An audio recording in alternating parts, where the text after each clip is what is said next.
वो वहां से उठता, जेब से फोन निकालता, तेजी से किसी को मलाने लगा था। तब तक हन्नान भी उसके करीब आ गया। भाई, ये अली ही होगा। भाई प्लीज कुछ करें, मेरी आपी बहुत मुश्किल से संभली थी, अब फिर वो आ गया है। मेरी आपी को टॉर्चर करने कुछ करें भाई, वरना मुझे दूसरी सांस नहीं आएगी। हन्नान उसके गले लगता, रोते हुए बच्चों की तरह बोला, हन्नान बी ब्रेव, मैं हूं ना, तुम्हारी आपी को एक खरोच तक नहीं आने दूंगा, मुझ पर भरोसा रखो तुम। वो नजदीक आती गाड़ी को देखता हुआ स्पॉट तासरात से बोला, और हाँ, घर में किसी को कुछ मत बताना, कोई पूछे तो कह देना आपी भाई के साथ गई हैं। दैट्स इट, परेशान मत होना, सब कुछ मैं खुद हैंडल करूंगा। वो गाड़ी में बैठता उजलत से बोला, भाई मैं आपके साथ जाऊंगा और मुझे इस अली की गाड़ी का नंबर भी याद है। हन्नान उसके साथ जबरदस्ती गाड़ी में बैठता हुआ भराए हुए लहजे में बोला। बख्त ने गहरी सांस ली। वो उस छोटे से लड़के को घर जाने का नहीं कह सका। वो बहुत परेशान था अपनी आपी के लिए। नंबर नोट करवाओ, वो फोन कॉल मिलाता हुआ हन्नान से बोला। हन्नान ने नंबर नोट करवाया और उसने अगले बंदे तक पहुंचा दिया। परेशान मत हो, इंशाल्लाह हम जल्द तुम्हारी आपी की तरफ पहुंचेंगे। वो फोन कॉल रिसीव करता हन्नान को तसल्ली दे गया, लेकिन उसे तो तसल्ली तब ही आनी थी ना जब वो अपनी आपी को अपने सामने देखता। हेलो, अजलान बख्त स्पीकिंग, गाड़ी का नंबर नोट करो और आधे घंटे तक मुझे सारी इन्फो कलेक्ट करके दो। वो किसी से कहता हुआ हन्नान की तरफ मतवज्जा हुआ। हन्नान, उसकी कोई पिक है तुम्हारे पास? वो फोन कान से हटाता सर्द लहजे में बोला, मेरे पास तो नहीं है, लेकिन रुकिए, मैं अभी एफबी से सर्च करता हूँ उसकी आईडी। वो सेल फोन निकालता हुआ कांपते हाथों से उसकी आईडी सर्च करने लगा। भाई ये है वो कमबख्त इंसान। हन्नान उसकी तस्वीर बख्त की तरफ करता हुआ फिंकारा। वो तस्वीर को देखता चौंका। आलियान, अब्दुल्ला का कजन? वो होंठ भींचते गुस्से से बड़बड़ाया, ड्राइवर गाड़ी अब्दुल्ला के घर की तरफ मोड़ो, जल्दी करो। वो हाथों की मुट्ठियां बनाए ड्राइवर पर चीखा। जरगुल छत पर बैठी अपने सुर्ख दुपट्टा पर सुनहरी कलर का गोटा लगा रही थी। जब किसी की आहट महसूस करती हुई वो चौंक कर सर उठा गई। सामने ही ब्लू पैंट पर चॉकलेट कलर की शर्ट पहने वो हैंडसम सा शख्स उसकी तरफ मतवज्जा था। जरगुल की आंखों में सर्द तासरात एकदम से छाए थे। जरगुल, क्या हम कभी नॉर्मल बात नहीं कर सकते? तुम कब तक मुझे मेरी गलतियों की सजा दोगी?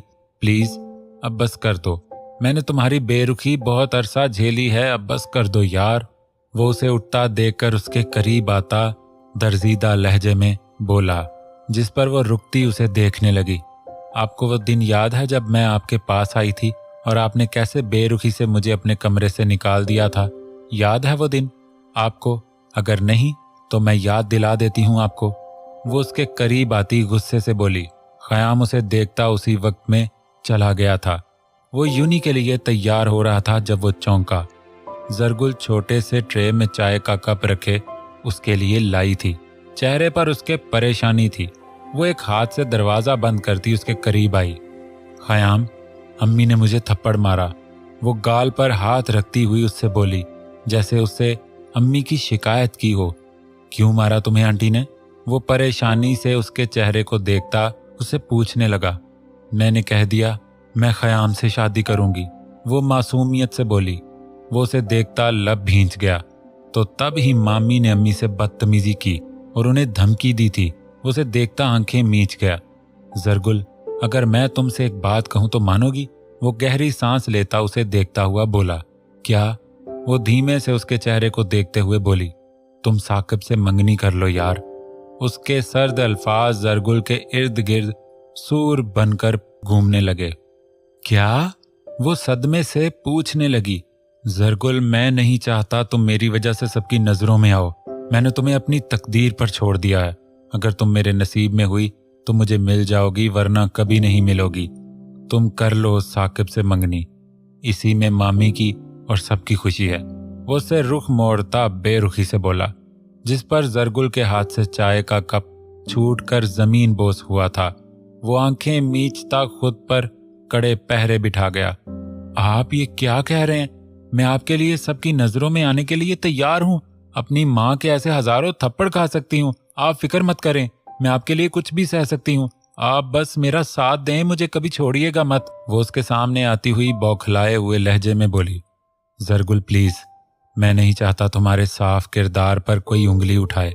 मुझे भूल जाओ तुम और आगे बढ़ो। प्लीज जाओ, मुझे यूनी के लिए लेट हो रहा है। इस बात को यहीं खत्म कर देना। वो सर्द लहजे में बोलता मिरर के सामने आता टाई लगाने लगा। वो आंखों में आंसू लिए होंठों को नीम वाह खोले उस कठोर की पुश देखती आहिस्ता आहिस्ता पीछे होने लगी। आप ऐसा नहीं कर सकते। मैंने तो शौर से आपको ही सोचा समझा है। मैं फिर कैसे किसी और की हो जाऊं? कैसे खुद को तकदीर के रहमो करम पर छोड़ दूं? कैसे? वो बड़बड़ाती हुई उसका दिल चीर गई थी। जरगुल होंठों पर सख्ती से हाथ जमाती उसके कमरे से भाग निकली थी कि वो और देर वहां रुकती तो वहीं गिर जाती। उसके जाते ही वो टाई को हवा में उछालता चिल्ला कर रह गया। ड्रेसिंग टेबल पर पड़ी चीजें जमीन बोस करता वो दर्द से रो दिया। वो अपनी अम्मी के तरले मिन्नतों से हार गया था, वरना वो लड़की तो उसमें जान की तरह बसती थी। याद है वो दिन आपको, या भूल गए हैं? वो तीखे लहजे में बोली। वो दिन भला मुझे कैसे भूल सकता है जरगुल? वो कहते हुए खुद अजियत से हंसा, जिस पर जरगुल लब भींच गई। तुम अपनी जगह बिल्कुल ठीक हो जरगुल, लेकिन मेरा दिल तुम्हारी चाह के लिए पागल है। ये तुम्हारी बेरुखी बर्दाश्त नहीं कर सकता। हो सके तो मुझे माफ कर देना। वो कहते ही वापसी के लिए पलट गया था। जरगुल ने आंसुओं को हथेलियों से साफ किया। आपको थोड़ा सबक तो सिखा कर रहूंगी, फिर माफ करूंगी मैं आपको। वो दोबारा दुपट्टे पर गोटा लगाती हुई खुद से बोली। बाहर खड़ा खयाम हल्के से हंसा। मतलब वो उसे माफ कर चुकी थी, बस उससे बदला ले रही है। वो हंसता हुआ नीचे जाती सीढ़ियां उतर गया। गाड़ी सीधी अब्दुल्ला के घर के आगे रुकी थी। वो गाड़ी से उजलत से निकलता गुस्से से तेज कदमों से अब्दुल्ला के हाल की तरफ बढ़ा। चेहरे के नकूश में इतना गुस्सा था कि लगता था अगले बंदे को फना कर देगा। हनान भी साथ था। वो दौड़कर उसके कदमों का साथ दे रहा था। अब्दुल्ला लाउंज में बैठा खबरें देखता हुआ चाय पी रहा था। वो एक झटके से उसके हाथ से चाय पकड़ता टेबल पर कप पटकता हुआ अब्दुल्ला को गरेबान से पकड़कर खड़ा हो चुका था। कहाँ है वो तुम्हारा खबीस कजन? वो पिनकारा जिससे अब्दुल्ला समेत सब घर वाले हैरत से अजलान बख्त का बिफरा हुआ रूप देखने लगे थे। अजलान क्या हुआ यार, और क्या किया है आलियान ने? वो हैरत से उसे देखता हुआ बोला। उसकी हिम्मत नहीं कुछ करने की, तुम बताओ वो कहाँ है? वो भींचे हुए लहजे में बोला। वो तो शायद आउट ऑफ कंट्री गए हैं।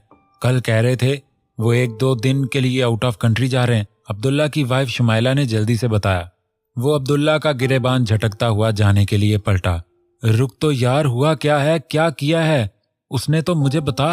अब्दुल्ला ने बौखलाते हुए उसे पकड़ते हुए पूछा। तुम्हें खुद पता चल जाएगा। वो कहते ही तेज कदमों से बाहर निकल गया। हनान, तुम घर जाओ। आई प्रॉमिस तुम्हारी आपी को कुछ नहीं होने दूंगा। फातिमा और हिना अकेली होंगी। बख्त उससे संजीदगी से बोला। भाई, आपी को कहाँ ले गए होंगे वो लोग? पता नहीं आपी को किस हाल में रखा होगा। मैंने ख्वाब में देखा था आपी एक वीरान जंगल में है, इर्द गिर्द झाड़ी हैं और उस जंगल के वीरान रास्ते पर नंगे पांव भाग रही हैं। बस यही देखा था कि मेरी आंख खुल गई। वो आंखों में आई नमी पीते हुए भराए लहजे में बोला, जिस पर बख्त उसे कंधे से लगा गया। बच्चे, कुछ नहीं होगा तुम्हारी आपी को, तुम जाओ घर। मैं सब कुछ देख लूंगा और इस खबीस इंसान को तो इबरत का निशान बना दूंगा। उसे घर के आगे ड्रॉप करता वो चला गया। उसने सब पुलिस एहलकार को नाकों चने चबवा दिए थे। सब अदारे हरकत में आ चुके थे, लेकिन वो खुद भी बैठना नहीं चाहता था। वो अपनी बीवी को खुद ढूंढना चाहता था। आंखों को झपक झपक कर खोलती वो इर्द गिर्द हैरत से देखने लगी। मध्यम सी पीली रोशनी थी कमरे में। वो हैरत से कमरे को देखती उठने लगी थी जब अपने हाथ पांव को चेयर से बांधे देखा। वो तो बाल लेने गई थी। फिर क्या हुआ था? किसी ने उसके नाक पर भीगा हुआ रुमाल रखा था जिससे वो बेहोश हो गई थी। बस इतना पता था उसे। इसने मुझे फिर से किडनैप कर लिया। अब वो फिर से मेरे बाल काटेगा, मुझे मारेगा, मेरे चेहरे पर जख्म लगाएगा, मुझे पागल खाने छोड़ाएगा। वो खुद अजियत से बड़बड़ा रही थी। उसने रस्सियों को झटकने की कोशिश की लेकिन नाकाम ठहरी। उफ अल्लाह, उन्हें भेज दे, मुझे यहाँ से बचा ले। वो रोते हुए बड़बड़ाई थी। कोई है? खोलो मुझे वरना छोड़ूंगी नहीं। खोलो मुझे, खबीस इंसानों, छोड़ूंगी नहीं तुम सबको। एक एक को मारूंगी मैं, समझ क्या रखा है तुम लोगों ने मुझे। वो चिल्लाई लेकिन बाहर जामिद खामोशी थी। क्या ये मुझे यहाँ बांधकर खुद चले गए हैं? वो सदमे से बड़बड़ाई थी। उफ, पता नहीं मुझे कोई ढूंढ भी सकेगा कि नहीं, वो जेरे लब बड़बड़ाई थी। तभी दरवाजा खुला था और वो अंदर आया था। जरगून ने लब भींचकर उसे देखा। कैसा लगा तुम्हें मेरा सरप्राइज और अपना नया आशियाना? वो उसके नजदीक आता हुआ बोला, ये आशियाना मैं तुम्हारा बनवाऊंगी, मुझे खोलो वरना एक एक बोटी करके चीर कव्वों के आगे डाल दूंगी। मैं नहीं डरती तुमसे, ना पहले डरती थी ना अब डरती हूं, खोल दो अगर जान प्यारी है तो। वो बिना डरे उस पर फिनकारी। माय डियर, तुम कहीं अपने इस शौहर की वजह से तो इतना अकड़ नहीं रही? उसका तो बाप भी मुझे नहीं ढूंढ नहीं सकता। सो उसे भूल जाओ और सिर्फ मुझे याद रखो, आज रात को हम ऑस्ट्रेलिया के लिए निकल रहे हैं, वो भी समुद्री सफर से। वाह वाह, कितना मजा आएगा ना। वो उसके बालों को खींचता हुआ तंजिया मुस्कान से बोला। वो दंग नजरों से उसे देखती सर नफी में हिला गई। नहीं, मैं कहीं नहीं जाऊंगी तुम्हारे साथ, ये तुम्हारी भूल है कि मैं तुम्हारे साथ कहीं जाऊंगी। वो सदमे से उसके लंबे मुंह को देखते हुए बोली, अरे जैसे यहाँ आई थी ना वैसे ही पलक झपकते ऑस्ट्रेलिया में पहुंच जाओगी माय स्वीट। वहां हम शादी करेंगे, मैं तुम्हारे बाल कटिंग करवाऊंगा, हम दोनों का तो वही वतन है ना, हमारा यहाँ क्या काम? वो तन से मुस्कुराते लहजे में बोला। वो डर गई थी उसकी भयानक प्लानिंग से। कैसा लगा मेरा फ्यूचर प्लान? एली ने मुस्कुरा कर पूछा। मुझे वॉशरूम जाना है, वो कुछ सोचते हुए बोली। मेरे साथ फ्रॉड का अंजाम तुम जानती हो। वॉशरूम जाओगी लेकिन अगर कोई होशियारी की तो मुझे तो तुम अच्छे से जानती हो, वो संजीदगी से बोला। जरगून ने लब भींचकर सर हिलाया। मुझे प्लीज वॉशरूम भेज दो, मुझसे कंट्रोल नहीं हो रहा, वो रोने वाला मुंह बनाती हुई बोली, जिस पर एली उसे घूरता हुआ बाहर से किसी को बुलाने चला गया। 2 मिनट बाद ही एक मोटी दरमियाने कद की औरत अंदर आई। इस औरत के चेहरे से ही करख्तपन झलकता था। चल लड़की आगे लग, वो उसे खोलती आगे की तरफ धक्का देती हुई स्पॉट चेहरे से बोली। वो उस औरत को कोसती उसके बताए हुए रास्ते की तरफ चलने लगी। मोटी कहीं की, तुम्हारी भी हड्डियां सेंकूंगी, मुझे मजाक समझ रखा है? अभी भी मुझे ठीक से जानते नहीं ना? वो गुस्से से सोचती वॉशरूम के दरवाजे के सामने आई। जल्दी काम खत्म करके बाहर आओ, वो औरत जरगून को अंदर की तरफ धक्का देती हुई स्पॉट चेहरे से बोली। हनान, मैं क्या करूं? तुम कुछ करो, ये शख्स कुछ भी कर सकता है, मुझे इससे बचा लो। वो वॉशरूम के दरवाजे से टेक लगाए रोते हुए बिड़बिड़ाई थी। क्या बख्त मुझे ढूंढ रहे होंगे? वो आंसू साफ करती धीमे से बिड़बिड़ाई थी। उन्हें इस जगह का कैसे पता चलेगा? पता नहीं ये कौन सी जगह है। बालों को मुंह से हटाती वो परेशानी से बोली। इसकी तो खिड़की भी नहीं है। वो बंद वॉशरूम को देखती सदमे से बोली। बाहर निकला लड़की, आखिर कितनी देर लगाएगी? बाहर से आती आवाज पर वो मुंह पर अपने पानी के छट्टे मारती हुई बाहर आई। आगे लग, वो उससे कहती हुई उसे घूरे जा रही थी। वो आगे चलती पीछे मुड़कर इस औरत को भी देख लेती जो उसे ही देख रही थी। ओ गॉड, अब क्या करूं मैं? वैसे ये कौन सी जगह है? वो इस औरत से खुश अखलाकी से बोली। बकवास बंद कर वरना रख कर थप्पड़ तुम्हारे मुंह पर मारूंगी। वो औरत उसका बाजू मरोड़ती हुई चिल्लाई। वो दर्द से चिल्लाती इस औरत को धक्का दे गई। पीछे हट मोटी, मैं तुम्हारा लिहाज कर रही थी अब और नहीं। वो इस औरत को धक्का मारती चिल्लाई, जिस पर वो औरत उसे मारने के लिए लपकी थी। जब टांग इस औरत के पेट में मारती हुई वो लंबी राहदारी की तरफ दौड़ी। इस औरत को कहाँ इस लड़की से ये उम्मीद थी? वो तो इसे मासूम ही समझी थी। ठहर जा, तुझे अब मैं सेट करती हूँ। वो औरत उसके पीछे भागती हुई गुस्से से चिल्लाई। वो औरत थी मोटी, लेकिन दौड़ती वो तेज थी। वो पीछे की तरफ देखती दौड़ती रही। जितना तेज भाग सकती थी वो भाग रही थी। ये कोई किला था शायद, जिसके लंबी लंबी राहदारियां थीं और बहुत से कमरे थे जो बंद थे। वो पिलर से टेक लगाती थोड़ी देर के लिए रुकी। उफ अल्लाह, कहाँ फंस गई मैं? वो गहरे गहरे सांस लेती हुई बोली। उस औरत को किसी को आवाजें लगाते देखकर वो एक बाएं साइड जाती राहदारी की तरफ दौड़ी। उसे अब पीछे 2-3 लोग दिखे थे, जिनमें एली भी था। वो सीढ़ियां चढ़ती ऊपर की तरफ भागने लगी। रुक जाओ जरगून, वरना अंजाम की जिम्मेदार तुम खुद होगी, वो गुस्से से बोला। वो फूली फूली सांसों से सीढ़ियां चढ़ती ऊपर छत पर गई। उफ, ये तो छत आ गया है, अब मैं कहाँ जाऊं? वो इर्द गिर्द देखती हुई बिड़बिड़ाई। जब वो सब भी छत पर आ गए, अब कहाँ जाओगी, सब रास्ते बंद हैं माय डार्लिंग, वो कहा लगाता हुआ बोला। उस लड़की को मैं छोड़ूंगी नहीं, उसने मुझे मारा और भगाया। वो औरत जरगून की तरफ खौफनाक इरादे से बढ़ी थी। जब वो वहीं खड़ी रही, इस औरत को अपनी तरफ आता हुआ देखती रही। वो औरत उसके खुले बालों को हाथों में पकड़ने ही लगी थी जब वो सुर्रत से पीछे होती इस मोटी औरत की छोटी सी पोनी में कैद थोड़े से बाल अपने मुट्ठियों में ले गई। खबरदार, अगर मेरे बालों को किसी ने हाथ लगाया हो तो जान से मार दूंगी मैं। मेरे बाल हैं कोई सरकारी प्रॉपर्टी नहीं जिसे हर कोई हाथ में लेता फिरे, हाथ तोड़ दूंगी मैं। वो इस औरत के बाल झटकती हुई चिल्लाई। वो औरत चिल्लाई थी, पकड़ो इस कमीनी को। वो औरत अपने आदमियों पर चिल्लाई थी। वो तीनों आदमी उसकी तरफ दौड़े थे जब वो इस औरत को उन पर फेंकती हुई किला की खस्ता हाल दीवारों की तरफ दौड़ी। अगर यहां से कूद गई तो मर जाऊंगी मैं, वो नीचे की तरफ देखती हुई बोली। वो पीछे पलटती हुई दूसरे छत पर छलांग लगाने के लिए दौड़ी जब एली ने उसके बाल खींचकर उसे नीचे पटका। उसकी कमर में बहुत से छोटे छोटे कंकर चुभे थे। वो कमर पर हाथ रखती उठकर बैठी। कीड़े पड़े तुम्हारी टिंड में, जलकर मरो तुम, कैंसर से मरो तुम, दफा हो जाओ, मेरे बालों को हाथ मत लगाना। अब वो रोते हुए दिल की भड़ास निकालने लगी थी जब वो कमर पर हाथ रखता मुस्कुराया। जितनी चाहे बद्दुआ दे लो, लेकिन मेरा कुछ नहीं बिगाड़ सकती तुम्हारी ये मीठी मीठी बद्दुआएं, एली कमीनगी मुस्कान से बोला। वो उठती हुई उसे देखती बाहर की तरफ दौड़ी जब वही मोटी औरत फिर से उसके आगे आई। क्या तकलीफ है तुम्हें मोटी कहीं की, जहन्नम में जलेगी, साथ ये मस्टंडे भी जाएंगे तुम्हारे, तुम लोगों को छोड़ेंगे नहीं। मेरे शौहर बहुत पहुंच वाले हैं। वो शौहर की धमकी पर आ गई थी।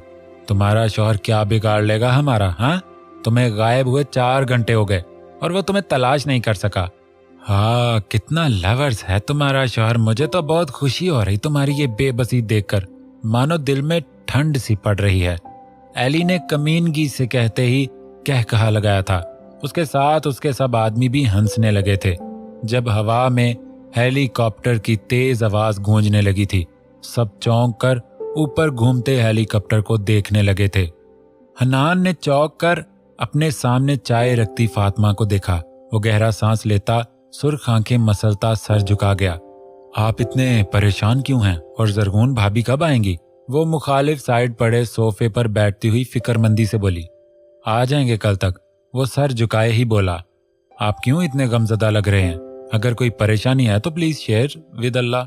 वो उसकी भीगी पलकों को देखती परेशानी से बोली। अल्लाह तो सब जानता है, उसे बताने की जरूरत कहाँ पड़ती है, वो दर्जीदा लहजे में बोला।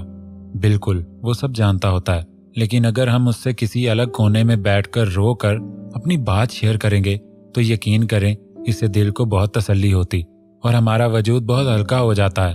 वो हल्की मुस्कान से बोली, जिस पर वो उसे देखता सर हिला गया। आप तो बहुत सियानी हो गई हैं, वो खुद पर कंट्रोल करता उससे बोला। हाँ, हालात इंसान को सियाना बना देते हैं। वो सर झटकती हुई बोली। भाई फोन क्यों नहीं उठा रहे? वो एक बार फिर से अजलान का नंबर डायल करता परेशानी से बोला। उसने घर में सबको कह दिया था कि भाई और जरगून आपी सैर करने बाहर गए हैं।